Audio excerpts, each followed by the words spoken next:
നമസ്കാരം. Raf talks ഫുട്ബോളിലേക്ക് ഏവർക്കും സ്വാഗതം. മാഞ്ചസ്റ്റർ സിറ്റിയുടെ ബ്രസീലിയൻ ഗോൾ കീപ്പറായ എഡേഴ്സൺ മോറസ് ക്ലബിനോടൊപ്പം മികച്ച രൂപത്തിൽ തന്നെയാണ് ഇപ്പോൾ മുന്നോട്ട് പോകുന്നത്. ഈ സീസണിലെ ഇംഗ്ലീഷ് പ്രീമിയർ ലീഗ് കിരീടം സ്വന്തമാക്കാൻ അദ്ദേഹത്തിന് കഴിഞ്ഞിരുന്നു. മാഞ്ചസ്റ്റർ സിറ്റിക്കൊപ്പം നിരവധി കിരീടങ്ങൾ സ്വന്തമാക്കിയ ബ്രസീലിയൻ ഗോൾ കീപ്പറാണ് എഡേഴ്സൺ മോറസ്. എന്നാൽ അദ്ദേഹം ക്ലബ്ബ് വിട്ടേക്കും എന്നുള്ള റൂമറുകൾ ഇപ്പോൾ സജീവമാണ്. താരത്തെ സ്വന്തമാക്കാൻ വേണ്ടി സൗദി അറേബ്യൻ വമ്പന്മാരായ അൽ ഇത്തിഹാദ് ഇപ്പോൾ രംഗത്ത് വന്നിട്ടുണ്ട്. കഴിഞ്ഞ സമ്മറിലും അവർ രംഗത്തുണ്ടായിരുന്നു. പക്ഷെ താരത്തെ കൈവിടാൻ അന്ന് Manchester city ഒരുക്കമായിരുന്നില്ല.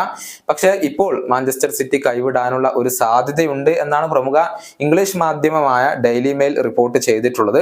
Al Ittihad 25 million പൗണ്ടിന്റെ ഒരു ഓഫർ താരത്തിന് വേണ്ടി മാഞ്ചസ്റ്റർ സിറ്റിക്ക് നൽകാനുള്ള ഒരു ഒരുക്കത്തിലാണ്. താരത്തെ കൈവിടാൻ സിറ്റി തയ്യാറാകും എന്ന് തന്നെയാണ് അൽ ഇത്തിഹാദ് ഇപ്പോൾ വിശ്വസിക്കുന്നത്.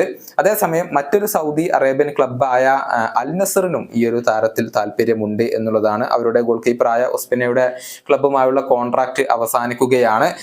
അദ്ദേഹം ക്ലബ്ബ് വിടാൻ തന്നെയാണ് സാധ്യത. അതുകൊണ്ടാണ് ആ ഒരു സ്ഥാനത്തേക്കാണ് എഡേഴ്സണെ ഇപ്പോൾ അൽ നസർ പരിഗണിക്കുന്നത്.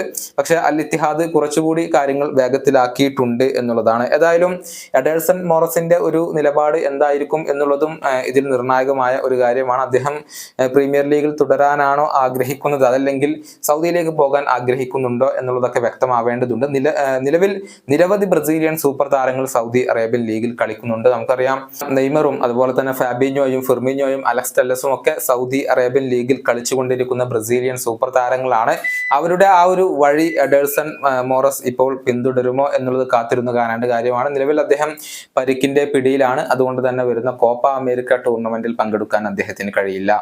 ഈ വീഡിയോയുടെ അവസാനിപ്പിക്കുന്നു. വീണ്ടും കാണാം.